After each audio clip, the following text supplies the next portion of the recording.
तो आज की क्लास में हम लोग एक टॉपिक देखेंगे कि work done by variable force. ठीक है, और work done by variable force पहले सिंपल एक फॉर्मूला हम लोग लिख लेते हैं, work done by constant force. क्या फॉर्मूला पढ़े थे work done by constant force का भाई? तो वर्क बराबर क्या पढ़ा था? वर्क बराबर फोर्स को, वेक्टर को डिस्प्लेसमेंट वेक्टर से क्या कर दिया था? डॉट कर दिया। यानी W बराबर फोर्स वेक्टर का डॉट होता था डिस्प्लेसमेंट वेक्टर को, जिसमें लिख देते हैं F D cos theta, F D cos theta. ठीक है, चलिए भाई, वर्क डन का ये फॉर्मूला। और यहां पर फोर्स क्या होता था? कांस्टेंट होता था। मेरी बात पहले समझ लीजिए, यहां जो ये फोर्स है ये कांस्टेंट। चलो इसका एक ग्राफ बना लेते हैं, पहले समझ लीजिए फिर लिखिएगा। ये ग्राफ बना लेते हैं, इस पर फोर्स लिख लेते हैं और इस पर क्या लिख लेते हैं बताओ? डिस्प्लेसमेंट लिख लेते हैं। और फोर्स को कांस्टेंट रखते हुए एक ग्राफ बनाते हैं, फोर्स को कांस्टेंट रखते हुए एक ग्राफ बनाते हैं और कुछ ऐसा ग्राफ बनाते हैं, फोर्स को कांस्टेंट रखते हुए एक ग्राफ बनाते हैं। फोर्स का मैग्नीट्यूड कितना रखा? मान लीजिए ये फोर्स का यहां पर जो मैग्नीट्यूड है वो मान लिया जाए 10 न्यूटन का फोर्स का ये मैग्नीट्यूड, यानी ये हमारा 10। मान लो 10 न्यूटन का किसी बॉडी पर फोर्स लगा और उसमें डिस्प्लेसमेंट कितना हुआ? फोर्स के डायरेक्शन में हुआ। एकदम सिंपल स्टेट लेते हैं कि कोई बॉडी है, इस बॉडी पर हमने क्या लगा दिया बताओ? एक ऑब्जेक्ट को रख दिया और इस ऑब्जेक्ट पर हमने क्या लगा दिया? एक फोर्स लगा दिया। ये फोर्स जो है ना, इस बॉडी पर कितना लगाया फोर्स फैक्टर भाई? 10 न्यूटन। और डिस्प्लेसमेंट कितना हुआ भाई? 5 मीटर मान लो कि डिस्प्लेसमेंट, 5 मीटर का डिस्प्लेसमेंट हुआ, यानी ये ऑब्जेक्ट 5 मीटर ट्रेवल कर गया इधर। तो अगर हम फोर्स की बात करेंगे तो फोर्स हमारा 10 न्यूटन है। लगातार कंटिन्यूअसली इस पर कितने न्यूटन का फोर्स लग रहा है बताओ? 10 न्यूटन का फोर्स लग रहा है। अब ये 10 न्यूटन का फोर्स लगातार लगने के कारण, इस 10 न्यूटन का फोर्स लगातार ऐसे लग रहा है, 10 न्यूटन का फोर्स, तो फोर्स को हमने कांस्टेंट माना और डिस्प्लेसमेंट हमारा कितना हो गया? 5 मीटर। तो डिस्प्लेसमेंट 5 मीटर हो गया। मान लो ये 1 मीटर हुआ, ये 2 मीटर हुआ, 3 मीटर, ये 4 मीटर और ये हमारा 5 मीटर। 5 metre displacement. अगर यहां की बात करते हैं तो फोर्स कितना है बताओ? डिस्प्लेसमेंट कितना है? 5 मीटर। और फोर्स कितना है बताओ? 10। ये कोऑर्डिनेट ऐसे बना। अगर हम पूछेंगे वर्क कितना हुआ, तो वर्क कैसे निकालेंगे भाई? वर्क बराबर लिखेंगे force is multiply by displacement, यानी डॉट प्रोडक्ट। फोर्स और डिस्प्लेसमेंट, ये डिस्प्लेसमेंट का डायरेक्शन है और ये फोर्स का डायरेक्शन है। दोनों के बीच का एंगल थीटा कितना हो गया बताओ? 0 डिग्री हो गया। तो फोर्स कितना हो गया बताओ बच्चा पार्टी? 10 हो गया। डिस्प्लेसमेंट कितना हो गया भाई? 5 हो गया। और दोनों के बीच का थीटा क्या हो गया? 0 डिग्री। कॉस 0 डिग्री 1 होता है, यानी 50 जूल का क्या हो गया? वर्क। ध्यान से देखोगे, ये जो एरिया है ना, ये जो एरिया है यही हमारा क्या है बताओ कोई बच्चा? ये क्या है बताओ? वर्क। ये एरिया क्या है बताओ? वर्क। ठीक है, अगर पूछेगा कि कांस्टेंट फोर्स के थ्रू जो वर्क डन हो गया, ये एफडी ग्राफ बोलते हैं। जैसे तुमने पढ़ा है ना अपने फिजिक्स में, एक पढ़ा था डिस्टेंस टाइम ग्राफ जिसको एक्सटी ग्राफ बोलते थे, एक तुमने पढ़ा था वीटी टाइम ग्राफ। उसी तरीके से फोर्स और डिस्प्लेसमेंट का भी ग्राफ पढ़ सकते हो। फोर्स और डिस्प्लेसमेंट का जो ग्राफ है, तो ये जो एरिया है, ये जो टोटल एरिया है, ये एरिया किसको इंडिकेट कर रहा है? वर्क। तो एक बात तुम है कि एफडी ग्राफ, ये जो एफडी ग्राफ जब बनाते हैं, जहां एफ क्या है बताओ? कांस्टेंट है। तो ये एफडी ग्राफ का जो एरिया है, एफडी ग्राफ का जो एरिया है वो किसके बराबर है बताओ बच्चा पार्टी? वर्क के बराबर। अगर कोई आदमी पूछेगा कि वर्क डन कैसे निकलेगा भाई एफडी ग्राफ के हेल्प से, तो आप लिखेंगे एफडी ग्राफ का जो एरिया बनेगा वो किसके बराबर होगा? वर्क डन के बराबर। समझ गए इतनी बात? चलो भाई, अब अगर हम कोई आदमी पूछे, छोटी सी एक बात हमने एक्सप्रेशन कि अगर फोर्स कांस्टेंट कैसे बनाएंगे भाई? फोर्स कांस्टेंट नहीं है। अब पहली बात समझ लेते हैं, ये फोर्स कांस्टेंट है। इस बार एफडी ग्राफ बनाएंगे बट इस बार हमारा फोर्स कांस्टेंट रहेगा। तो फोर्स मान लो कि हमने ऐसे ग्राफ बना दिया, ये बताओ हर एक इसमें क्या हो गया, फोर्स का मैग्नीट्यूड क्या है, ये जो है ना, ये जो आपका ये जो परपेंडिकुलर लाइन है ये फोर्स का मैग्नीट्यूड बता रहा है। बताओ इसमें फोर्स का मैग्नीट्यूड कांस्टेंट है कि वेरिएबल, वेरिएबल फोर्स है। बट यहां पर अगर फोर्स का मैग्नीट्यूड तुमसे पूछ तो कांस्टेंट है कि वेरिएबल है, ये हमारा फोर्स कांस्टेंट है सर, ये कांस्टेंट हो गया सर फोर्स। इस ग्राफ में हमारी फोर्स कांस्टेंट है, इस ग्राफ का हमारा फोर्स कांस्टेंट नहीं है। बट वर्क डन पूछेंगे, मान लो कि हमारी डिस्प्लेसमेंट कितनी हुई भाई, ये डिस्प्लेसमेंट हुआ, इतना डिस्प्लेसमेंट हुआ। तो ये जो डिस्प्लेसमेंट है ये पूरा ऐसे, ये जो डिस्प्लेसमेंट का जो ये जो एरिया है, ये जो इतना डिस्प्लेसमेंट हुआ, डिस्प्लेसमेंट इतना डी डिस्प्लेसमेंट हुआ, तो हम कहेंगे वर्क डन कितना होगा भाई। तुम कहोगे सर वर्क डन जो होगा यहां पर इसके बराबर होगा सर, ये वर्क डन है सर, ये वर्क है, एरिया जो है ना वो वर्क डन के बराबर होगा। जैसे यहां पर कांस्टेंट फोर्स में उसका एरिया, एफडी ग्राफ का जो एरिया था वो वर्क डन है, तो यहां वेरिएबल फोर्स के लिए भी जो क्या होगा, एफडी ग्राफ का जो एरिया होगा वो वर्क डन। अब यहां पर तो एरिया निकालने के लिए इस एरिया का तुम्हें शेप पता था, कैसा शेप था पता था, बताओ रेक्टेंगल था, तो लेंथ को तुमने ब्रेथ से मल्टीप्लाई कर दिया। बट यहां पर एरिया निकालना तो बड़ा कॉम्प्लिकेटेड काम, ठीक है।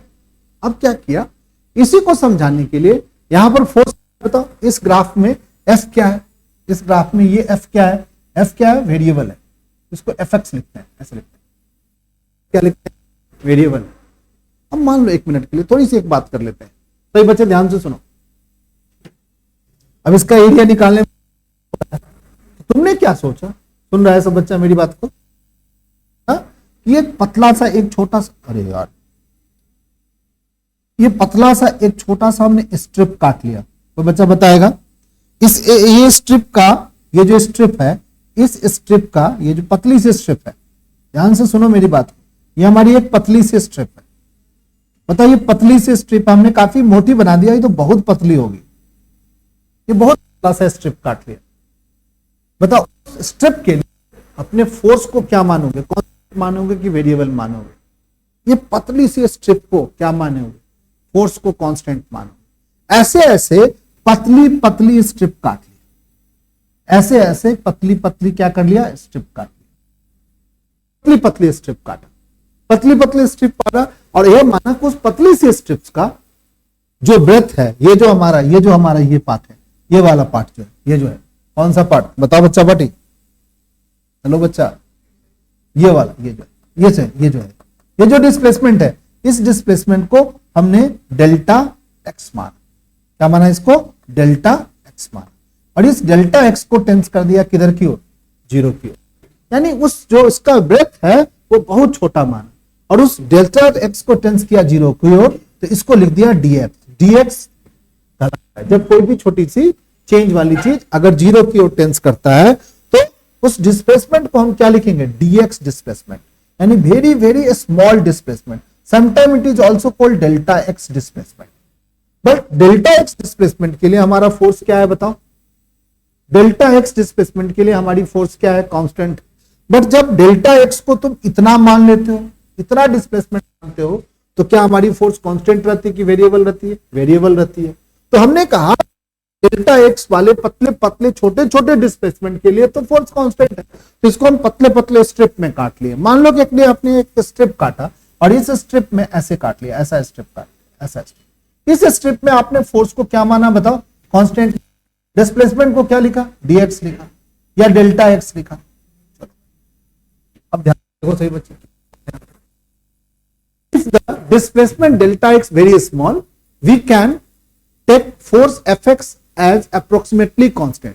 उसके लिए छोटे से डिस्प्लेसमेंट के लिए हम फोर्स को क्या मान सकते हैं बताओ, कांस्टेंट मान सकते हैं। और work is and the work done is then, तो कैसे लिखेंगे, एक छोटे से डिस्प्लेसमेंट के लिए एक छोटा सा वर्क होगा जिसमें फोर्स को भी हम कांस्टेंट मानेंगे, तो फोर्स को क्या लिख दिया, एफएक्स। एफएक्स कहने का मतलब ये नहीं है कि F is multiply by x, यहां x F is depends on क्या, एक्स, और ये डेल्टा एक्स क्या है, स्मॉल, स्मॉल क्या है, स्मॉल डिस्प्लेसमेंट है। फॉर स्मॉल डिस्प्लेसमेंट के लिए एफ एक्स क्या है बताओ, फोर्स है। जो वेरिएबल था, बट स्मॉल डिस्प्लेसमेंट के लिए यहां पर हम फोर्स को क्या मानते हैं बताओ, कांस्टेंट मानते हैं। सही बोल रहे, जोर से बोल, कोई दिक्कत नहीं, कांस्टेंट फोर्स मानते हैं। अब कांस्टेंट फोर्स को डिस्प्लेसमेंट से मल्टीप्लाई कर दिया, वर्क निकल गया, तो क्या लिखा ऐड। अब ऐसे ऐसे स्ट्रिप जो है ना, ऐसे ऐसे पतले पतले स्ट्रिप्स, अब मान लो कि इसी डायग्राम में हम पतले पतले स्ट्रिप्स को ऐसे बना दिए, ये पतले पतले स्ट्रिप, तुम कहोगे सर अरे यार बार बार हम पतला पतला स्ट्रिप बनाते हैं, ये मोटा मोटा बन जाता है। ये पतला पतला स्ट्रिप को हमने मैग्नीफाई कर दिया, ऐसे ऐसे पतले पतले स्ट्रिप जो ब्राउन कलर का है, इस ब्राउन कलर वाले पतले पतले स्ट्रिप्स हैं, ऐसे ऐसे बहुत सारे स्ट्रिप्स काट लिए, पतले पतले पतले पतले पतले स्ट्रिप्स का विड्थ कितना है, डेल्टा एक्स है। उसके लिए फोर्स को क्या मान रहे हैं, कांस्टेंट मान रहे हैं। तो हम सभी चीजों किया जाए,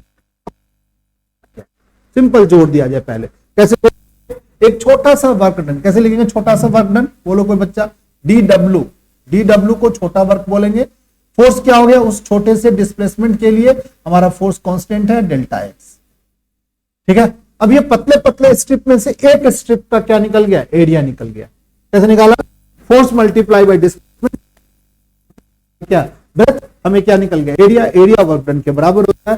बट ऐसे ऐसे स्ट्रिप्स कितने भाई, इनफाइनाइट, बहुत सारे बने का टेक्निक। तो इसका टोटल वर्क डन निकालेंगे, कैसे निकालेंगे total work done, total work done, total work done कैसे निकालेंगे, टोटल वर्क डन को हम क्या लिखते हैं, डब्ल्यू। टोटल वर्क डन को क्या लिखते हैं, डब्ल्यू।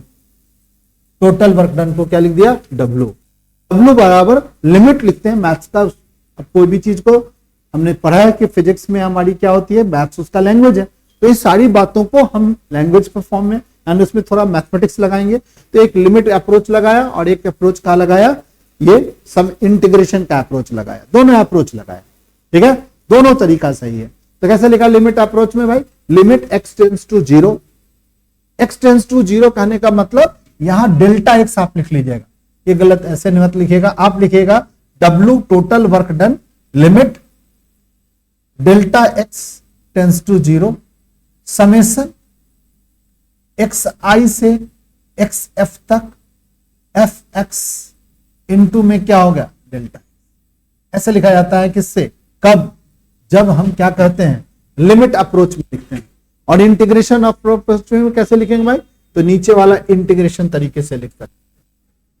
तुम कहोगे सर ये एक्स आई से एक्स एफ तक कैसे लिखे सर, एक्स आई कहने का मतलब हो गया कि इनिशियल पॉइंट जहां से बॉडी डिस्प्लेस करना शुरू किया था, और एक्सेप मतलब बॉडी जहां पर डिस्प्लेसमेंट बंद हो गई थी, यानी कहां से आता है इस बात को, एक्स आई एक्सेप। ये एक्स आई है और ये क्या है, एक्सेप है। ये पतले पतले क्या है, स्ट्रिप है। पतले पतले स्ट्रिप में ये तो काउंट कर सकते हो, बट जब इतने पतले पतले आपको काटा गया जिसकी काउंटिंग नहीं होगी, यानी डेल्टा एक्स जो है ना, ये जो हम लिखते हैं ना delta x tends to zero, actually इसका मतलब है कि डेल्टा एक्स इक्वल टू 0.00000000, जितना जीरो लगाने का मन है लगा लो, और लास्ट में क्या लिख दो, 1 लिख दो। यानी ये जो वृत्त है इसका बहुत छोटा है, तो छोटे से डिस्प्लेसमेंट के लिए वर्क क्या होगा, बोलो, छोटा होगा। और ऐसी चीजों को डेल्टा एक्स जब टेंस करता है जीरो की ओर, इसको लिखते हैं डीएक्स। स्टार्ट कहां से हो भाई, इंटीग्रेशन कहां से स्टार्ट होगा, लोअर लिमिट, यहां से बॉडी चलना शुरू किया, कहां तक बॉडी पहुंचा बताओ, यहां तक। इस ड्यूरेशन में आपका फोर्स क्या रहा बताओ, कांस्टेंट रहा, ठीक नहीं रहा फोर्स कांस्टेंट, तो फोर्स कांस्टेंट फोर्स को हम लोग ऐसे लिख दिए एफ एक्स, या वेरिएबल फोर्स रहा। बट इस छोटे से डिस्प्लेसमेंट के लिए क्या हो गया बताओ, इस छोटे से डिस्प्लेसमेंट के लिए हमारा, बट अगर हम पूरा इंटीग्रेशन की बात कर रहे हैं, हम पूरी बात कर रहे हैं, पूरी बात कहने का मतलब क्या, एक्स आई से लेकर के कहां तक हम बात कर रहे हैं बताओ, एक्स एफ तक। जब एक्स एफ तक बात करते हैं तो इसके लिए ये फोर्स क्या है, वेरिएबल। और ऐसे वेरिएबल फोर्स के लिए आप ये इंटीग्रेशन तरीके से लिखते हैं, और इसी को हम बोलते हैं वर्क। और वर्क, ये क्या वर्क है, total work. Integration tool use कर लिया मैथ्स का, ये ऐसे भी लिख सकते, लिख लीजिए सही बच्चे आप। अब तो समझ में आ गया होगा कि वेरिएबल फोर्स के थ्रू वर्क डन का एक्सप्रेशन कैसे लिखने का। तो हमारे पास फोर्स क्या होगा, एक कांस्टेंट फोर्स होगा और एक क्या होगा बताओ बच्चों पार्टी, वेरिएबल फोर्स होगा। वेरिएबल फोर्स कैसे लिखेंगे, तो समेशन के फॉर्म में लिख सकते हैं या इंटीग्रेशन फॉर्म में लिख सकते हैं, ठीक है। एक बार हमारे साथ फिर से सभी बच्चे लिखेंगे, इंटीग्रेशन फॉर्म में कैसे लिखेंगे, वर्क डन, वर्क डन ये लिखने का हम लोग को पता होना चाहिए। वर्क डन बराबर इंटीग्रेशन क्या लिखेंगे बताओ, यहां पर लोअर लिमिट लिखेंगे xi, यहां अपर लिखेंगे xf, ठीक है, यहां fx लिखेंगे और यहां क्या लिखेंगे dx। तुम कहोगे सर ये इतना करने, ये एक्सप्रेशन क्या बताएगा सर, पर्टिकुलर इस ग्राफ में अगर हम बात करेंगे, ये ग्राफ का ये जो पार्ट है, ये पूरा जो है, ये जो एक्सप्रेशन है नीचे वाला, ये जो एक्सप्रेशन है मैथमेटिकल एक्सप्रेशन है, ये वर्क डन को बनाएगा और ये वर्क जो है वो इसके एरिया को रिप्रेजेंट, यानी ये बराबर किसके है, area under graph, under graph, graph के under area, area under graph, कौन सा ग्राफ भाई, FD graph, FD graph, FD graph मतलब फोर्स और डिस्प्लेसमेंट का, फोर्स और डिस्प्लेसमेंट के ग्राफ को एफडी ग्राफ बोलेंगे और उसका एरिया निकाल लोगे तो जो एरिया होगा वही किसके बराबर होगा, वर्क डन के। समझ गया सब बच्चे,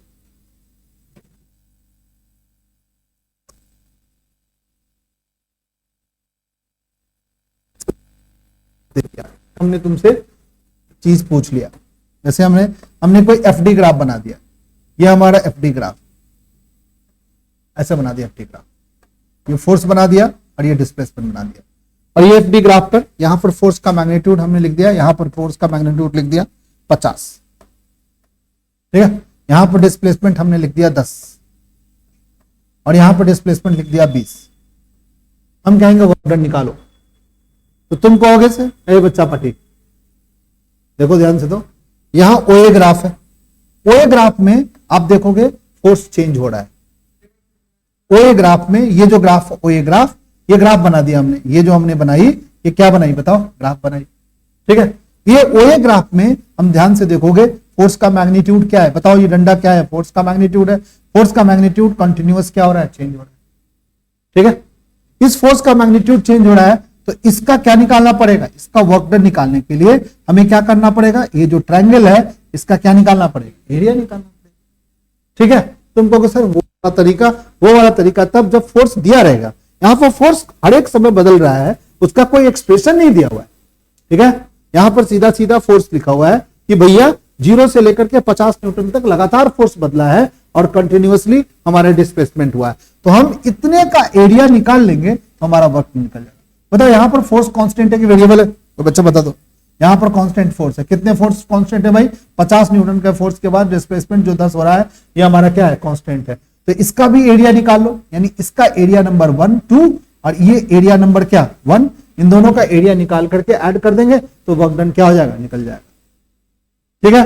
कैसे निकालेंगे एरिया भाई, वर्क बराबर सिंपल, ये हमारा फिगर ऐसा है, जिस फिगर को आप निकाल सकते हो, नहीं निकाल सकते। डिस्प्लेसमेंट बताओ बच्चा पाटे, 10 का डिस्प्लेसमेंट है, फोर्स कितना है बताओ, इसका एरिया कैसे निकलोगे, ये परपेंडिकुलर हो गया, एक मिनट बेटा, ये परपेंडिकुलर हो गया और ये क्या हो गया, बेस हो गया, बेस कितना हो गया बताओ, परपेंडिकुलर कितना है, परपेंडिकुलर कितना है 1/2, परपेंडिकुलर कितना है 50, बेस कितना हो गया बताओ 10, ठीक है, निकाल दिया।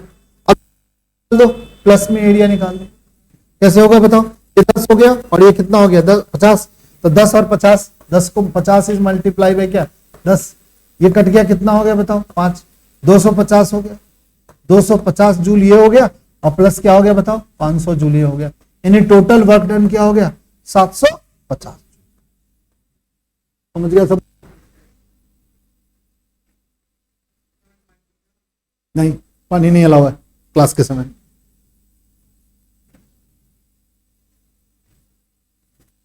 अभी थोड़ी देर बैठिए। इस तरीके से वर्क डन हम वेरिएबल फोर्स के थ्रू निकाल सकते हैं, बट दिक्कत कब होगा, जब हम एरिया डिफाइन नहीं होगा, एरिया ऐसा होगा कि आप उसका एरिया निकाल ही नहीं पाओगे। सपोज कर लो कि सर एरिया ऐसा होगा जैसे एफडी ग्राफ मान लीजिए आपको इस तरीके का एफडी ग्राफ दे दिया, ये फोर्स और डिस्प्लेसमेंट का ग्राफ दे दिया और डिस्प्लेसमेंट का, और ग्राफ कुछ इस तरीके से बना दिया, ठीक है, और ये हमारा क्या हो गया बताओ एक्सआई हो गया और ये क्या हो गया बताओ एक्सएफ हो गया। अब इसके बीच में इसके बीच में ये जो सभी है, ये सब जगह फोर्स का मैग्नीट्यूड क्या है बताओ, अलग अलग है, ठीक है। और ग्राफ भी क्या है, जबरदस्त ग्राफ है सर। ग्राफ हमारा सर ये ग्राफ है सर। अब हमें वर्क डन निकालना है, जबकि डिस्प्लेसमेंट कहां से हुआ है, एक्सआई से लेकर के एक्सएफ तक डिस्प्लेसमेंट हुआ है, कंटिन्यूअसली फोर्स बदल रहा है। तो ऐसे वेरिएबल फोर्स को हम एफएक्स फोर्स बोलेंगे। और इस एफएक्स फोर्स का कुछ वैल्यू दिया रहेगा, कुछ एक्सप्रेशन दिया हुआ, और तब कहेगा अगर वर्क डन निकालने के लिए, तो आप कैसे निकालेंगे वर्क डन का एक्सप्रेशन, इंटीग्रेशन लगाएंगे, एक्सआई से क्या लिखेंगे, एक्सएफ तक लिखेंगे, लोअर लिमिट से अपर लिमिट तक लिखेंगे, फोर्स एफएक्स को डिस्प्लेसमेंट डीएक्स से क्या हुआ मल्टीप्लाई करेंगे। और हमें इसे करने के लिए इंटीग्रेशन क्या करना पड़ेगा, सीखना पड़ेगा। इंटीग्रेशन अगर हम सीख जाएंगे तो इस एक्सप्रेशन का इंटीग्रेशन करेंगे, इंटीग्रेशन करके हम वर्क डन क्या कर सकते हैं, निकालते हैं। एक्चुअली इंटीग्रेशन जो होती है उसमें इसी का एरिया ही निकलेगा। ये एक्सप्रेशन जो है वो इसका एरिया बताता है, इसका क्या बताता है, एरिया बताता है। समझ गया सब बच्चा, ठीक। अगर कहेगा कोई आदमी इसका एरिया निकालेगा तो तुमको कहना पड़ेगा इस ग्राफ का क्या निकालो, इस ग्राफ का इक्वेशन दो। ये तो किसी भी कर्व का इक्वेशन होगा, नहीं होगा कर्व का इक्वेशन। इस कर्व का इक्वेशन दे दीजिए, डीएक्स से मल्टीप्लाई कर लेंगे और इंटीग्रेशन कर देंगे। क्योंकि सर इंटीग्रेशन तो करने नहीं आता है। हाँ, इंटीग्रेशन नहीं करना है, बट हमें 12th में मैथ की क्लास में इंटीग्रेशन क्या करनी है, सीखनी है, ठीक है। और फिजिक्स की क्लास में भी थोड़ी सी इंटीग्रेशन हम आपको क्या करेंगे, सिखाएंगे। अगर आपको सिखाएंगे तो आप वर्क डन निकाल सकते हैं। चलो इस बात को थोड़ा सा हम लोग एक चीज समझते हैं, एक चीज और। भाई ये तो 12th का पता नहीं,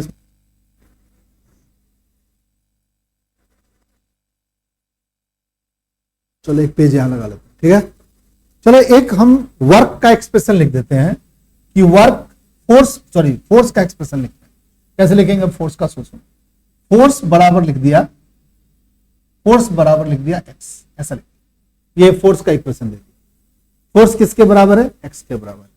चलो ग्राफ बनाते हैं, बना सकते हैं, बोलो।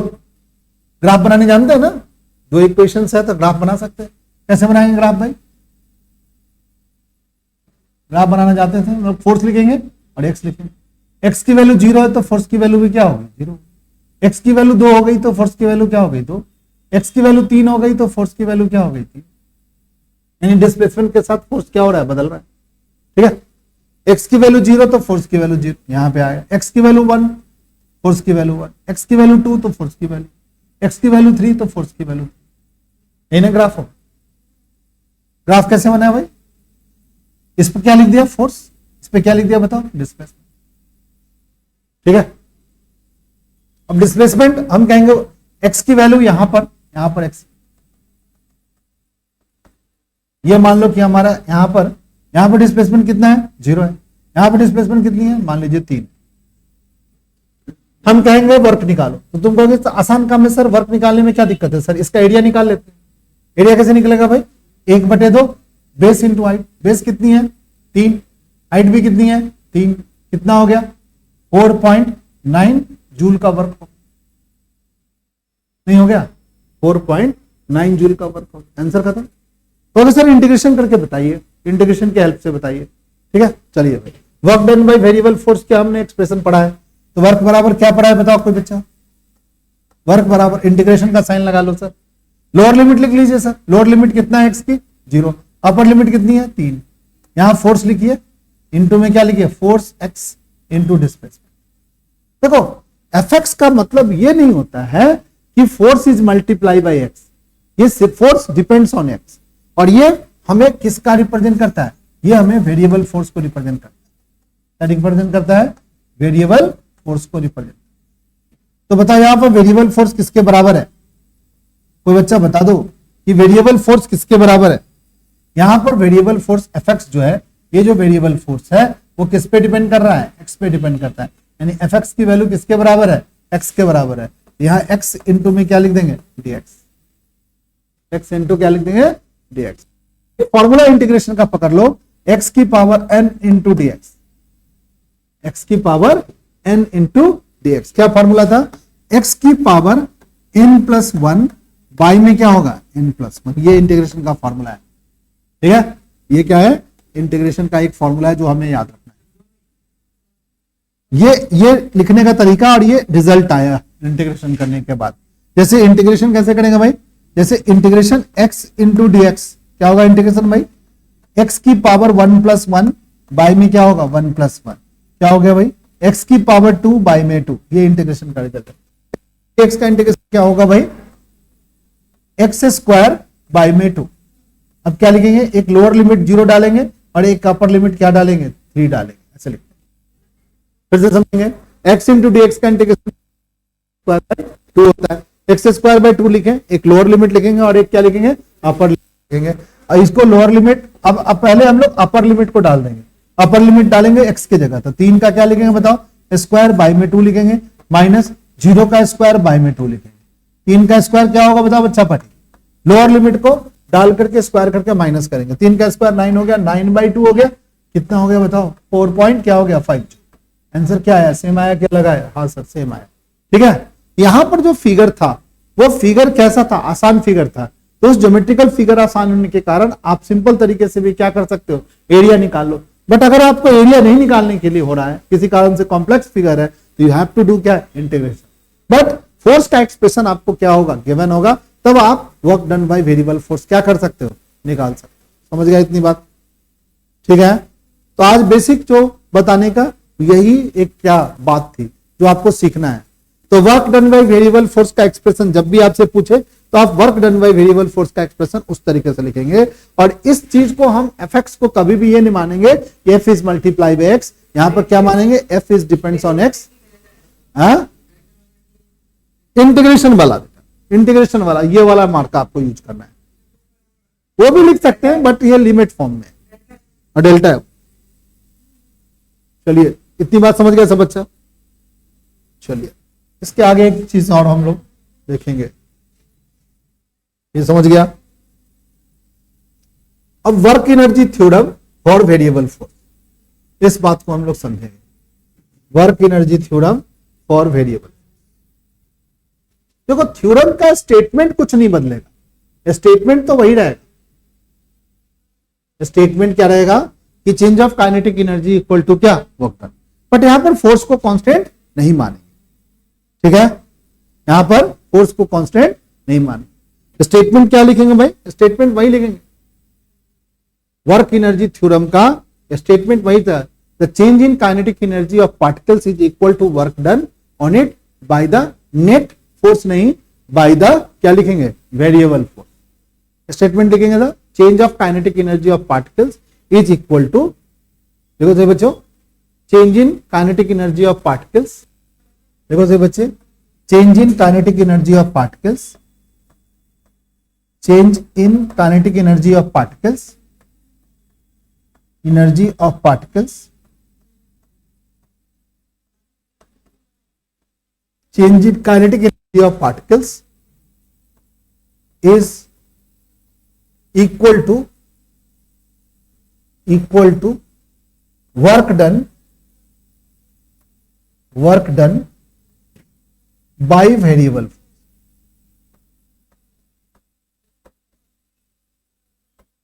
force, change in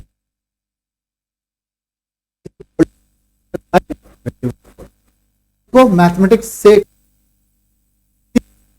कैसे लिखेंगे भाई कि change of kinetic energy, change of kinetic energy यही लिखते हैं ना, चेंज ऑफ काइनेटिक एनर्जी बराबर क्या हो गया, work done by variable force. Work done by variable force कैसे लिखते थे भाई, एक्स आई से लेकर के क्या होगा एक्स एफ तक, F x into D x. ये बात हमें प्रूव करना है भाई, इन्हें प्रूव करना होगा।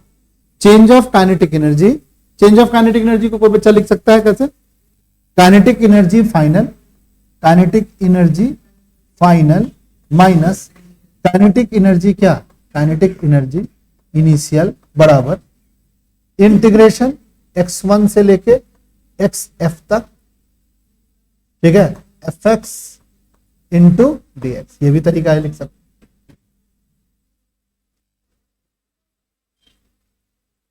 इसको क्या लिखेंगे चेंज ऑफ काइनेटिक एनर्जी, इसको क्या लिखेंगे वर्क डन। बट ये वर्क डन किसके थ्रू, वेरिएबल फोर्स के थ्रू वर्क नहीं है। ये क्या है? Change in kinetic energy. Change in क्या होगा? Kinetic energy. काइनेटिक एनर्जी बराबर क्या होगा? कोई बच्चा बता दो। Work done by variable force.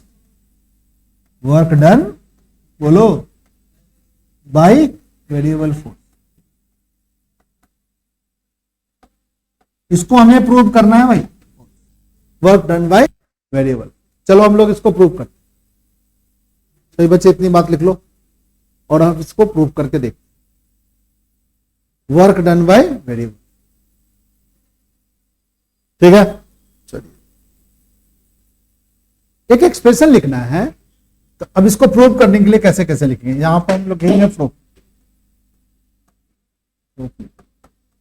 Proof की पहली बात लिखते हैं, एक बात कैसे स्टार्ट करते हैं, तो लिखेंगे यहां पर rate change of kinetic energy. Rate change of kinetic energy, ऐसे लिख देंगे, rate change of kinetic energy. Rate change of kinetic energy को लिखते हैं डीके बाई में डीटी। डीके बाई में डीटी। ये के जो है ना वो काइनेटिक एनर्जी। फिर से एक बार लिख देंगे, डी के ई बाई में डीटी। काइनेटिक एनर्जी का रेट चेंज, जैसे हम लोग लिखते थे ना डीएक्स बाई में डीटी, क्या बोलते थे? रेट चेंज इन क्या?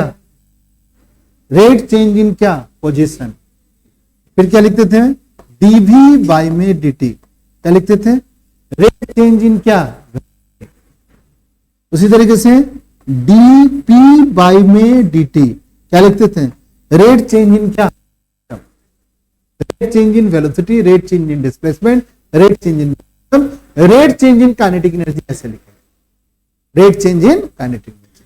तो क्या लिखा? डी बाई में डीटी, ये रेट चेंज का लिखने का तरीका है। और काइनेटिक एनर्जी है तो काइनेटिक एनर्जी है, ये इसके बराबर लिख देते हैं डी बाई में डी ध्यान से समझ लीजिए।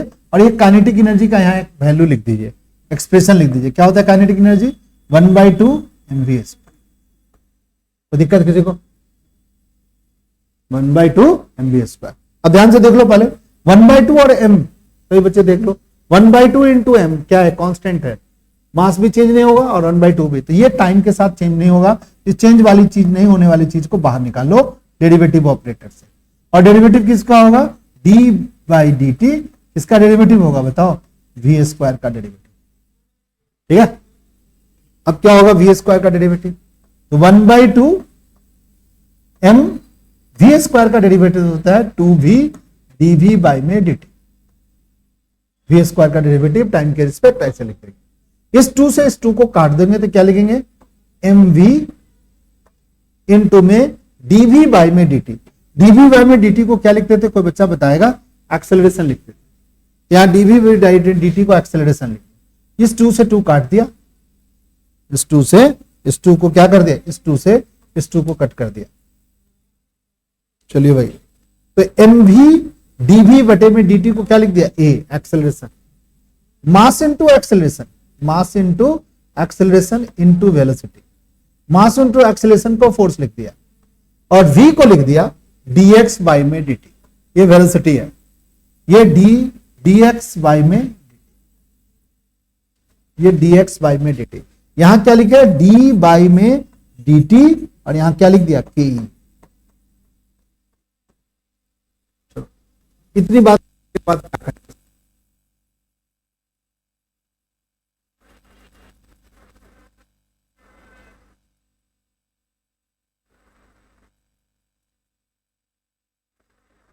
चलिए, अब सभी बच्चे यहां के बाद लिखेंगे। क्या लिखा?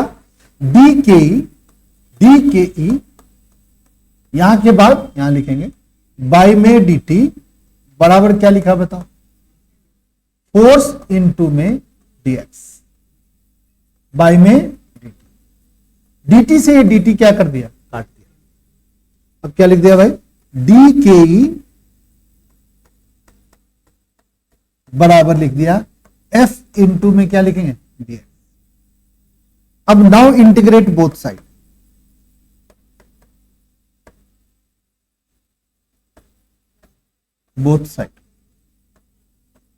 बोथ साइड इंटीग्रेट कर, इंटीग्रेशन करेंगे डी के